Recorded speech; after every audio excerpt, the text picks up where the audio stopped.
disuruh berubah ya berubah. Menarik uang-uang dolar yang orang Indonesia suka taruh di luar balik sini. Jadi kemungkinan bisa dijalankan dalam waktu mungkin 1 bulan ke depan.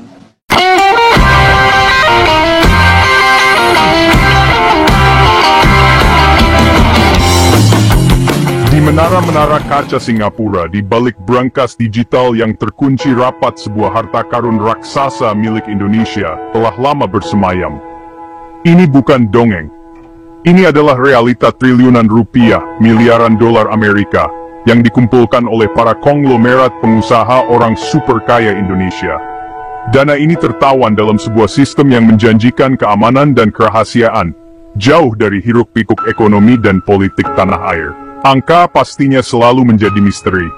Sebuah rahasia umum yang dibisikkan di koridor kekuasaan dan ruang rapat Dewan Direksi.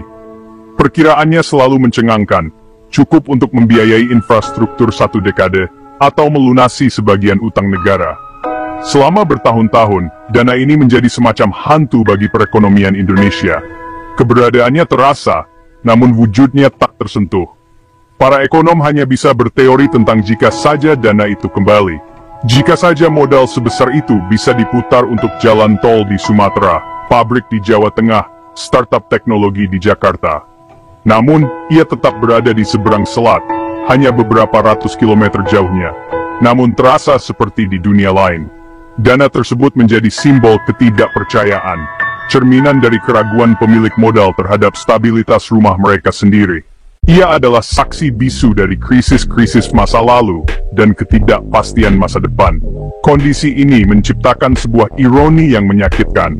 Indonesia, dengan populasi terbesar keempat di dunia dan sumber daya alam melimpah, seringkali harus mencari pinjaman ke luar negeri untuk membiayai pembangunannya. Kita meminjam dari lembaga-lembaga internasional, menerbitkan surat utang global, sementara kekayaan warga negaranya sendiri justru memperkuat sistem perbankan negara tetangga. Singapura memanfaatkan aliran dana ini, bank-bank tumbuh subur, pasar modal liquid, ekonomi stabil. Namun, angin perubahan mulai berhembus kencang dari Jakarta hari ini, 28 September 2025. Sebuah kebijakan berani telah diumumkan. Pemerintah Indonesia, melalui Menteri Keuangan Purbaya, tidak lagi mau hanya berdiam diri. Era bujukan dan imbauan telah berakhir. Kini, genderang perang untuk memulangkan dana itu telah resmi ditabuh. Sebuah ultimatum telah diberikan. Akankah raksasa finansial itu pulang? Apa dampaknya bagi kedua negara? Pertanyaan mendasar yang harus dijawab adalah, mengapa Singapura? Mengapa bukan Tokyo, Hong Kong, Zurich? Jawabannya terletak pada 3 pilar utama yang dibangun Singapura dengan sangat teliti selama puluhan tahun. Pertama, stabilitas. Singapura menawarkan sebuah kepastian yang sulit ditandingi. Sistem politiknya stabil, hukumnya ditegakkan dengan tegas, dan nilai mata uangnya terjaga dengan baik. Bagi pemilik modal yang trauma dengan gejolak politik dan ekonomi di Indonesia, dari krisis moneter 1998 hingga fluktuasi kebijakan yang tak terduga, Singapura adalah sebuah oase ketenangan. Mereka bisa tidur nyenyak, tahu bahwa kekayaan mereka tidak akan tergerus oleh inflasi yang tiba-tiba melonjak, atau kebijakan yang berubah dalam semalam. Kedua, dan mungkin yang paling penting, adalah kerahasiaan perbankan. Singapura telah lama dikenal sebagai benteng privasi finansial. Undang-undang kerahasiaan perbankan mereka sangat ketat, melindungi identitas dan jumlah kekayaan nasabah dari pengintaian pihak luar, termasuk dari otoritas pajak negara asal nasabah. Ini adalah daya tarik utama bagi mereka yang ingin menjaga kekayaannya dari sorotan publik, menghindari pertanyaan rumit tentang asal-usul dana, atau sekadar menginginkan privasi absolut. Bank-bank di Orchard Road dan Marina Bay adalah pilihan yang sempurna. Kerahasiaan ini menjadi selimut pelindung yang nyaman, sebuah tembok tak terlihat yang memisahkan kekayaan mereka dari dunia luar. Pilar ketiga adalah rezim pajak yang sangat bersahabat. Singapura menawarkan tarif pajak penghasilan pribadi dan korporasi yang rendah, serta tidak adanya pajak atas keuntungan kapital dan pajak warisan. Bayangkan seorang pengusaha yang berhasil menjual perusahaannya dengan keuntungan miliaran dolar. Di banyak negara lain, ia akan dikenakan pajak yang signifikan atas keuntungan tersebut. Di Singapura, keuntungan itu sepenuhnya menjadi miliknya, bebas potongan. Insentif ini dikombinasikan dengan jaringan perjanjian penghindaran pajak berganda, menjadikan Singapura magnet yang tak terelakkan bagi akumulasi kekayaan lintas generasi. Uang yang masuk ke Singapura cenderung akan tetap di sana, tumbuh dan beranak pinak tanpa terbebani oleh kewajiban pajak yang berat. Kombinasi ketiga faktor inilah yang menciptakan ekosistem sempurna.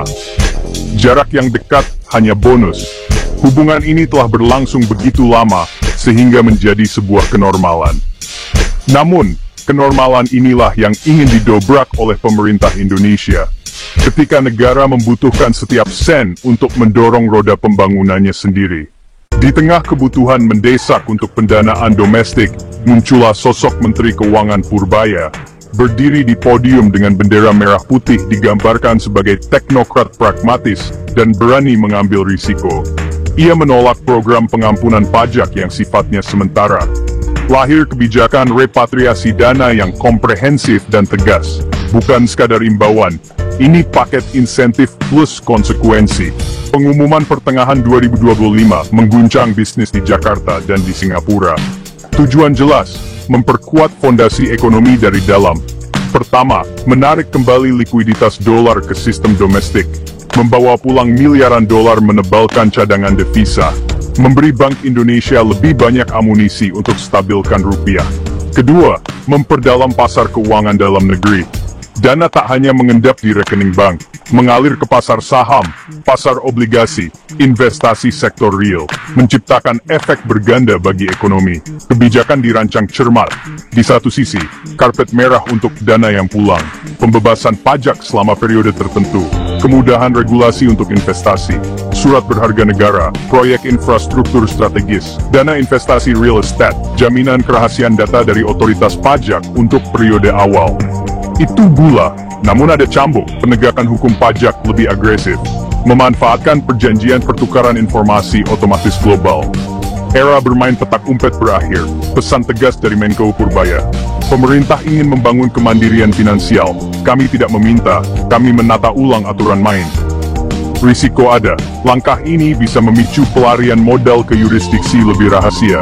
Tapi Purbaya dan tim sudah menghitung. Mereka bertaruh, daya tarik pasar domestik, tekanan regulasi internasional akan memaksa para raksasa finansial itu akhirnya pulang kandang. Gebrakan Menko Purbaya tidak membutuhkan waktu lama untuk menunjukkan hasilnya.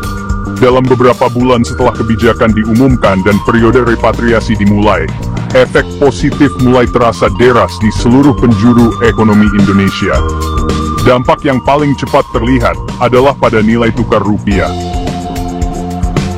Grafik pergerakan nilai tukar rupiah terhadap dolar AS yang menanjak tajam, dengan siluet proyek konstruksi di latar belakang. Banjir dolar yang masuk ke sistem perbankan domestik secara drastis meningkatkan pasokan valuta asing.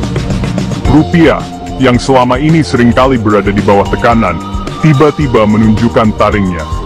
Penguatan terjadi secara signifikan, bergerak dari level psikologis yang rentan ke posisi yang jauh lebih kuat dan stabil. Penguatan ini bukan hanya angka di layar monitor, tetapi juga kelegaan bagi importir dan mereka yang memiliki utang dalam dolar. Seiring dengan penguatan rupiah, cadangan devisa negara melonjak ke rekor tertinggi. Bank Indonesia kini memiliki bantalan yang sangat tebal. Cadangan devisa yang gemuk ini adalah sebuah polis asuransi.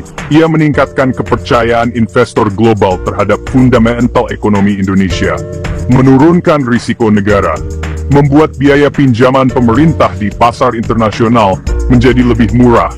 Kemampuan negara untuk menghadapi guncangan eksternal menjadi jauh lebih tangguh. Namun, dampak yang paling fundamental adalah terbukanya sumber pembiayaan pembangunan yang lebih mandiri. Dana repatriasi yang masuk tidak hanya diam di bank. Pemerintah berhasil mengarahkan sebagian besar dana tersebut ke sektor-sektor produktif. Pembangunan ibu kota baru, jalan tol Trans Pulau, pelabuhan laut dalam. Sektor swasta pun ikut bergairah. Likuiditas yang melimpah membuat perbankan lebih mudah menyalurkan kredit dengan bunga yang lebih kompetitif, memicu investasi baru di sektor manufaktur, properti, ekonomi digital. Siklus positif pun tercipta, dana pulang, rupiah kuat, cadangan devisa naik, investasi meningkat, lapangan kerja tercipta, daya beli masyarakat menguat. Sementara Jakarta merayakan euforia ekonomi, suasana di seberang selat justru berkebalikan. Di distrik finansial Singapura, kepanikan terasa senyap namun nyata. Kebijakan repatriasi Indonesia adalah sebuah gempa bumi yang pusatnya berada di Jakarta, namun getarannya paling keras dirasakan oleh menara-menara perbankan di Raffles Place. Selama puluhan tahun, bank-bank Singapura, terutama divisi private banking mereka, sangat bergantung pada dana kelolaan dari nasabah kaya Indonesia. Kini, darah itu tersedot keluar dalam volume yang masif dan dalam waktu yang singkat. Kehilangan dana dalam jumlah puluhan, bahkan mungkin ratusan miliar dolar, menciptakan lubang menganga dalam neraca perbankan Singapura. Likuiditas di sistem keuangan mereka tiba-tiba mengetat. Bank-bank yang sebelumnya sangat leluasa dalam memberikan pinjaman dan melakukan investasi, kini harus mengerem mendadak. Ancaman krisis perbankan menjadi sebuah kemungkinan yang harus dihadapi oleh Otoritas Moneter Singapura, atau MAS. Efek domino tidak berhenti di sektor perbankan. Pasar properti mewah, apartemen, geria tawang, mendingin. Industri jasa pendukung mengalami penurunan pendapatan drastis. Industri gaya hidup merasakan penurunan pelanggan. Gajah di ruang kaca itu telah bergerak, dan kini pecahan kaca mulai berjatuhan di mana-mana. Secara regional, posisi Singapura sebagai safe haven finansial di Asia Tenggara mulai dipertanyakan. Malaysia, Thailand mulai mengamati langkah Indonesia dengan saksama. Ini adalah skenario mimpi buruk bagi Singapura. Model bisnis mereka sebagai brankas bagi kekayaan regional terancam runtuh. Dengan berhasilnya program repatriasi, mungkinkah Indonesia menggantikan Singapura sebagai pusat keuangan baru di Asia Tenggara? Potensinya ada di sana. Pasar domestiknya, sumber daya alamnya, dan kini likuiditas. Pemerintah bergerak cepat, regulasi disederhanakan, produk inovatif diluncurkan, perlindungan investor diperkuat. Bursa Efek Indonesia menunjukkan geliat luar biasa. Ambisi ini memicu gesekan diplomatik yang tak terhindarkan dengan Singapura. Para diplomat beradu argumen. Langkah dramatis Indonesia tidak luput dari panggung dunia. Para investor global menunjukkan reaksi yang beragam. Namun, seiring waktu, sentimen mulai berbalik. Lembaga keuangan internasional seperti Dana Moneter Internasional, Bank Dunia memberi respons hati-hati namun suportif. Mengakui keberhasilan memperkuat pendanaan domestik dan mengurangi kerentanan eksternal. Amerika Serikat cenderung mendukung. Bagi Tiongkok, ini peluang. Pasar lebih besar dan lebih banyak investasi. Kini, Indonesia dan Singapura berada di sebuah persimpangan jalan yang menentukan masa depan ekonomi regional. Skenario pertama, kebangkitan sebagai kekuatan finansial baru. Indonesia membangun ekosistem finansial sendiri. Jakarta makin menjadi pusat gravitasi ekonomi. Singapura beradaptasi. Skenario kedua, perang dingin finansial. Singapura merespons, meluncurkan perang insentif. Pemilik modal diperebutkan, volatilitas aliran modal merusak ekonomi. Tidak ada pemenang. Pada akhirnya hari ini 28 September 2025 akan dikenang sebagai sebuah titik balik. Tapi titik balik menuju apa? Apakah ini benar-benar fajar dari era baru kebangkitan ekonomi Indonesia? Ataukah ini hanyalah babak pembuka dari sebuah pertarungan yang jauh lebih panjang? Hanya waktu yang akan menjawab. Dan kita semua adalah saksi dari pertarungan yang baru saja dimulai ini. Jika Anda setuju, like, komen, dan subscribe. Kita lanjut bedah datanya di episode berikutnya.